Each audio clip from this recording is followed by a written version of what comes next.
क्योंकि हमारी government school भी बिल्कुल बेकार है, बिल्कुल अच्छे नहीं है। अच्छा, यहाँ जो लगातार बाबा साहब अम्बेडकर जिंदाबाद और संविधान की किताब उठा के जो नारे लगे हैं, इसका आप क्या कहेंगे? हमें ये लग रहा है कि ये थोड़ा सा तो मतलब एक दूसरी तरफ चला गया। मुद्दा कुछ और था, लेकिन जय भीम के जो नारे लग रहे हैं वो थोड़ा सा मुद्दा कहीं और चला जा रहा है। क्योंकि हमारी गवर्नमेंट स्कूल भी बिल्कुल बेकार है, बिल्कुल अच्छे नहीं है। अच्छा, यहाँ जो लगातार बाबा साहब अम्बेडकर जिंदाबाद और संविधान की किताब उठा के जो नारे लगे हैं, इसका आप क्या कहेंगे? हमें ये लग रहा है कि ये थोड़ा सा तो मतलब एक दूसरी तरफ चला गया। मुद्दा कुछ और था, लेकिन जय भीम के जो नारे लग रहे हैं वो थोड़ा सा मुद्दा कहीं और चला जा रहा है, तो इससे थोड़ा इन्हें देखना पड़ेगा।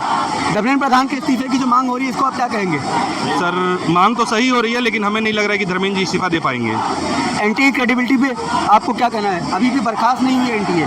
सर, तो कैसे होगी? अभी तो री एग्ज़ाम कराया जा रहा है ना, तो री एग्ज़ाम जितना जल्दी कराया जा रहा है उतना जल्दी नया टेंडर निकले, नया सब कुछ हो, वो नहीं होगा। तो जिन्होंने किया है थोड़ा सा मिस्टेक, उन्हीं को थोड़ा सा बोल दिया जाएगा कि अच्छे से कर लें, बाकी इससे ज़्यादा और कुछ किया नहीं जा सकता है यहाँ पे। अच्छा, आप अभी भी एजुकेशन मिनिस्ट्री की अकाउंटेबिलिटी पे कुछ कहेंगे? क्योंकि अभी भी वायुसेना को लगा दिया गया है, वो मैं मानता हूँ, लेकिन क्या वायुसेना का काम ये है कि वो पेपर की मैं चाह रहा हूँ कि जस्ट ये एक मीम है कि वायुसेना को लगा दिया गया है या वाकई में सरकार ने कुछ किया है? क्योंकि अगर सरकार ने वायुसेना को एग्जाम में लगाया है तो इससे बड़ी नाकामियत और हमारे लिए कुछ नहीं हो सकती है। वायुसेना क्या रफेल से पेपर गिराएगा? वहाँ पे क्या करेगा वायुसेना?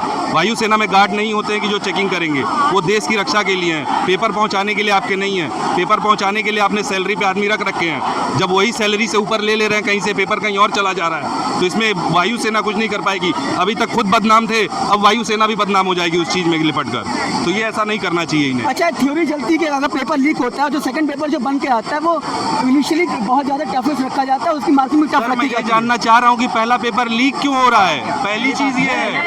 पेपर लीक जो भी हो रहा है वो तो सरकार आपको जिम्मेदारी दे रही है, अरे बताइए। तो जिम्मेदारी कौन ले रहा है? किसने ली है जिम्मेदारी? किसी ने ली अकाउंटेबिलिटी? मैं तो आप ही की आवाज़ उठा रहा हूँ। नहीं, मैं आपको नहीं कह रहा हूँ, हमारी आवाज़ ही वैसी है। किसी ने अकाउंटेबिलिटी ली अभी तक? किसी ने बोला कि हाँ पेपर लीक हुआ, इसकी जिम्मेदारी मैं लेता हूँ, तुम चिंता मत करो, कल को तुम्हारा फिर एग्जाम कराऊंगा, नौकरी दूंगा तुम्हें? ऐसा कुछ किसी ने बोला? कभी नहीं बोला, और ना ही बोल पाएगा, क्योंकि वो बोल देंगे तो फिर उन्हें ऊपर से दिक्कत हो जाएगी, तो वो नहीं बोल पाएंगे।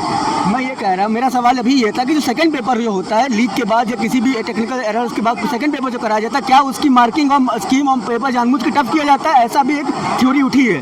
देखिए, पहला पेपर होता है, सोचिए मैंने पहला पेपर दिया, मैंने पूरी मेहनत करी, सब कुछ करा, मेरे मार्क्स आ गए, है ना, अच्छे आए। फिर मुझे पता चल रहा है कि मेरा पेपर लीक हो गया।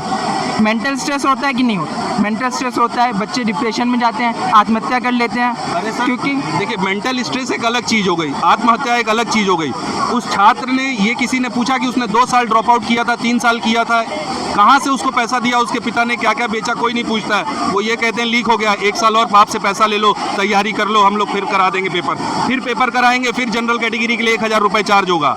10 लाख स्टूडेंट भी सोचूं तो 1000 से आप जोड़ लीजिए कितना पैसा होता है। इतने पैसे में ना बहुत कुछ हो जाता है, सिर्फ एक पेपर